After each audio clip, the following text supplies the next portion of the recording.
Assalamualaikum warahmatullahi wabarakatuh. Perkenalkan kami dari kelompok 2. Dan di kesempatan kali ini kami akan menjelaskan tentang proses perencanaan anggaran.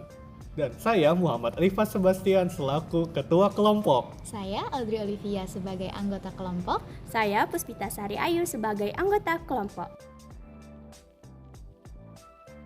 Berikut adalah penjelasan kelompok kami mengenai proses perencanaan anggaran. Anggaran, kata ini sudah tidak asing lagi bagi kita. Istilah anggaran banyak sekali digunakan dalam ranah pemerintahan. Ada yang namanya APBN dan APBD. Nah, di kali ini kita akan membahas ruang lingkup APBN. APBN adalah rencana keuangan tahunan pemerintah negara yang disetujui oleh Dewan Perwakilan Rakyat. Mengandung perkiraan jumlah pengeluaran dan pendapatan untuk menutupi pengeluaran tersebut serta pembiayaan anggaran dalam rangka pelaksanaan tugas yang dibebankan kepada pemerintah. Selanjutnya kita akan membahas mengenai siklus anggaran. Dalam pembuatan anggaran kita akan melalui 5 siklus. Yang pertama, perencanaan anggaran oleh eksekutif. Yang kedua, persetujuan anggaran oleh legislatif. Yang ketiga, pelaksanaan anggaran. Yang keempat, pengawasan pelaksanaan anggaran. Dan yang terakhir, yang kelima, pertanggungjawaban pelaksanaan anggaran. So let's we break down satu persatu. Tahap perencanaan anggaran oleh eksekutif. Di tahap ini, lembaga eksekutif melakukan perencanaan berupa rancangan undang-undang. Sesuai dengan PP nomor 90 tahun 2010 tentang penyusunan rencana kerja dan anggaran kementerian atau lembaga, rancangan APBN terdiri dari yang pertama yaitu anggaran pendapatan negara, yang kedua yaitu anggaran belanja negara, dan yang terakhir yaitu pembiayaan. Besaran anggaran belanja negara didasarkan atas kapasitas fiskal yang dapat dihimpun oleh pemerintah. Dalam hal rencana belanja negara meliputi dari rencana pendapatan negara, pemerintah dapat melampaui kapasitas fiskal dengan menjalankan anggaran defisit. Menteri atau pimpinan lembaga selaku pengguna anggaran wajib menyusun rencana kerja dan anggaran atau yang disebut dengan RKAKL atas bagian anggaran yang dikuasainya. Penyusunan RKAKL harus menggunakan pendekatan. Ada 3 pendekatan, yaitu yang pertama kerangka pengeluaran jangka menengah, yang kedua penganggaran terpadu, yang ketiga yaitu penganggaran berbasis kinerja. RKAKL disusun secara terstruktur dan dirinci menurut klasifikasi anggaran meliputi klasifikasi organisasi, klasifikasi fungsi, dan klasifikasi jenis belanja. Penyusunan RKAKL menggunakan instrumen, yaitu yang pertama indikator kinerja, yang kedua standar biaya, yang terakhir evaluasi kinerja. Tahapan penyusunan RKAKL. Pada tahap ini terdapat langkah-langkah yang harus dilakukan. Yang pertama, penyusunan rencana kerja Kementerian Negara atau lembaga atau disingkat RenJKL. Berdasarkan Peraturan Pemerintah Nomor 20 Tahun 2004 tentang Rencana Kerja Pemerintah dan Peraturan Pemerintah Nomor 21 Tahun 2004 tentang Penyusunan Rencana Kerja dan Anggaran Kementerian Negara atau Lembaga, Kementerian Negara Lembaga menyusun RenJKL mengacu pada rencana strategis atau Renstra, Kementerian Negara Lembaga yang bersangkutan dan mengacu pula pada prioritas pembangunan nasional dan pagu indikatif yang ditetapkan oleh Bappenas dan Keuangan dengan urutan sebagai berikut. Yang pertama, Kementerian Keuangan menyusun kapasitas fiskal untuk penyusunan pagu indikatif tahun anggaran yang direncanakan, termasuk penyesuaian indikasi pagu anggaran jangka menengah paling lambat pertengahan bulan Februari tahun sebelumnya. Yang kedua, pagu indikatif disusun oleh Menteri Keuangan bersama Bappenas dengan memperhatikan kapasitas fiskal dan pemenuhan prioritas pembangunan nasional. Yang ketiga, pagu indikatif dirinci menurut unit organisasi, program, kegiatan, dan indikasi pendanaan untuk mendukung arah kebijakan yang telah ditetapkan oleh Presiden. Yang keempat, pagu indikatif sementara yang sudah ditetapkan beserta prioritas pembangunan nasional disampaikan kepada kementerian atau lembaga dengan surat yang ditandatangani Menteri Keuangan bersama Bappenas pada bulan Maret tahun sebelumnya. Yang kelima, menteri atau pimpinan lembaga membuat RenJKL berpedoman pada surat tersebut. Pada poin 4, RenJKL disusun berbasis kinerja, kerangka pengeluaran jangka menengah, dan penganggaran terpadu yang membuat kebijakan program dan kegiatan. Yang keenam, penyusunan Renja KL dilakukan terlebih dahulu pertemuan tiga pihak yaitu Kementerian Lembaga Teknis, Kementerian Perencanaan, dan Kementerian Keuangan. Dan yang terakhir, yang ketujuh, Menteri atau pimpinan lembaga menyampaikan Renja KL kepada Kementerian Perencanaan dan Kementerian Keuangan untuk menyusun rincian pagu indikatif. Tahap penyusunan RKA-KL yang kedua ialah penyusunan Rencana Kerja dan Anggaran Kementerian Negara Lembaga RKA-KL. Penyusunan RKA-KL selambat-lambatnya pada pertengahan bulan Mei. Pemerintah menyampaikan kerangka ekonomi makro dan pokok-pokok pikiran kebijakan kepada DPR. Hasil pembahasan antara DPR dan pemerintah akan menjadi kebijakan umum dan prioritas anggaran bagi Presiden atau Kabinet yang akan dijabarkan oleh Menteri Keuangan dalam Surat Edaran Menteri Keuangan tentang Pagu Sementara. Menteri Keuangan menetapkan pagu anggaran KL dengan berpedoman pada kapasitas fiskal, besaran pagu indikatif, Renja KL dan memperhatikan hasil evaluasi kinerja Kementerian Lembaga Pagu Anggaran KL menggambarkan arah kebijakan yang telah ditetapkan oleh Presiden, dirinci paling sedikit menurut unit organisasi dan program. Pagu anggaran disampaikan pada setiap kementerian atau lembaga paling lambat akhir bulan Juni. Menteri atau pimpinan lembaga menyusun RKA-KL berdasarkan 1. Pagu anggaran KL, 2. Renja KL, yang ketiga Rencana Kerja. Pemerintah RKP hasil kesepakatan pemerintah dan DPR dalam pembicaraan pendahuluan rancangan APBN.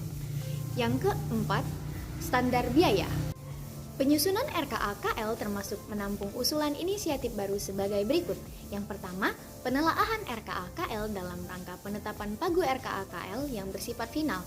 Menteri Keuangan mengkoordinasikan penelaahan dalam forum antar kementerian atau lembaga dengan Kementerian Keuangan dan Kementerian Perencanaan.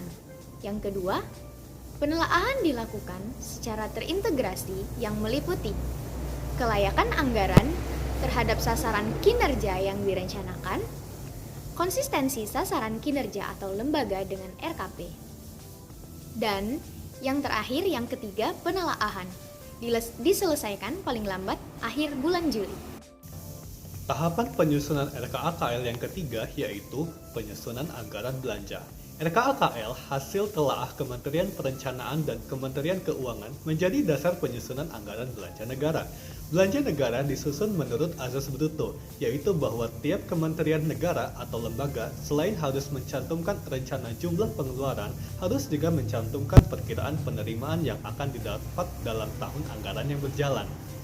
Yang keempat, yaitu penyusunan perkiraan pendapatan negara. Penentuan perkiraan pendapatan negara pada prinsipnya disusun oleh Kementerian Keuangan, dibantu Kementerian Perencanaan dengan memperhatikan masukan dari kementerian negara atau lembaga lain, yaitu dalam bentuk perakiraan maju penerimaan negara bukan pajak atau PNBP. Yang kelima, yaitu penyusunan rancangan APBN. Di sini ada 5 tahap, yaitu Kementerian Keuangan menghimpun RKA-KL hasil penelaah untuk digunakan, yaitu berupa bahan penyusunan nota keuangan, rancangan APBN, dan rancangan undang-undang tentang APBN. Yang kedua yaitu dokumen pendukung pembahasan rancangan APBN. Lalu tahap kedua masuk kepada pembahasan nota keuangan, rancangan APBN dan rancangan undang-undang tentang APBN dalam sidang kabinet. Yang ketiga yaitu nota keuangan, rancangan APBN dan rancangan undang-undang tentang APBN disampaikan oleh pemerintah kepada DPR pada bulan Agustus. Lanjut ke siklus kedua yaitu tahapan persetujuan anggaran oleh legislatif. Pada tahap ini, lembaga legislatif menetapkan undang-undang APBN. Nota keuangan dan rancangan APBN beserta himpunan RKA-KL yang telah dibahas dalam sidang kabinet disampaikan pemerintah kepada DPR selambat-lambatnya pertengahan Agustus untuk dibahas dan ditetapkan menjadi undang-undang APBN selambat-lambatnya akhir bulan Oktober. Penyelesaiannya melalui beberapa tingkatan sebagai berikut. A. Tingkat 1. Pada tingkat ini, penyampaian keterangan atau penjelasan pemerintah tentang rancangan undang-undang APBN dalam pidato Presiden pengantar rancangan undang-undang APBN di depan sidang paripurna DPR. Yang kedua, B. Tingkat 2. Dilakukan pandangan umum dalam rapat paripurna DPR di mana masing-masing fraksi mengemukakan pendapatnya mengenai rancangan Undang-Undang Anggaran Pendapatan dan Belanja Negara atau disingkat RUU APBN.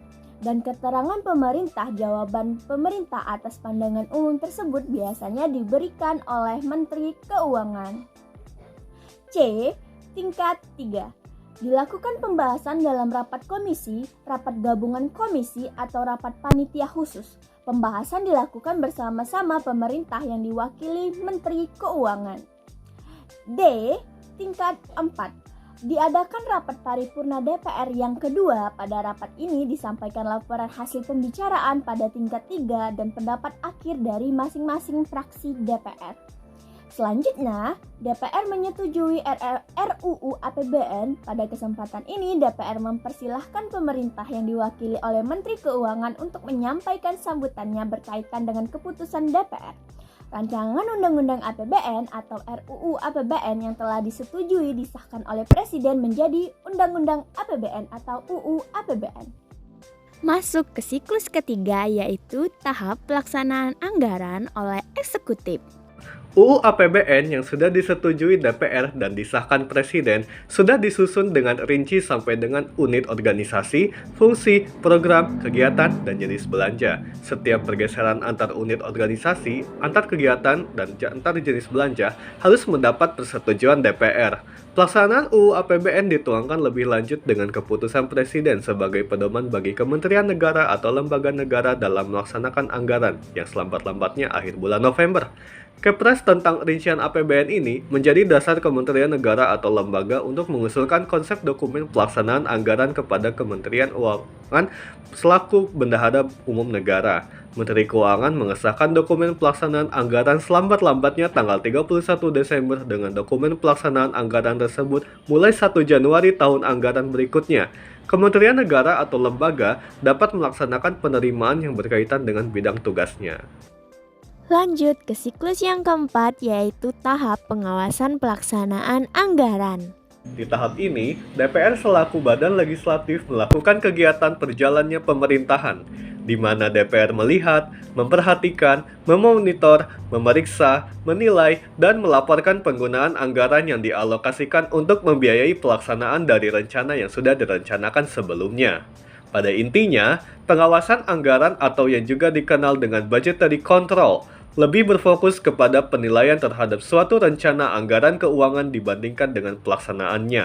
Sebagai alat controlling, pengawasan anggaran bertugas untuk mengevaluasi rencana anggaran dan rencana kerja dengan cara membandingkan antara realisasi pelaksanaan kerja dengan rencana anggarannya, serta melakukan tindakan perbaikan apabila memang diperlukan dan jika memang terdapat kegiatan menyimpang yang merugikan. Tahap terakhir yaitu tahap pertanggungjawaban atas pelaksanaan anggaran. Pada tahap ini, Presiden menyampaikan rancangan undang-undang tentang pertanggungjawaban pelaksanaan APBN berupa laporan keuangan yang disusun atas dasar realisasi yang sudah diaudit dan diberi opini oleh BPK. Kemudian, laporan keuangan disiapkan selambat-lambatnya 6 bulan setelah berakhirnya APBN tahun anggaran yang bersangkutan. Laporan keuangan sendiri terdiri dari laporan realisasi anggaran yang disebut juga dengan LRA, neraca, laporan arus kas, dan catatan atas laporan keuangan. Catatan atas laporan keuangan ini dilampiri laporan perusahaan negara dan badan lainnya. That's all about perencanaan anggaran. Terima kasih sudah menonton. Jangan lupa like, comment, and subscribe. Bye-bye. Bye-bye. Annyeong. Annyeong.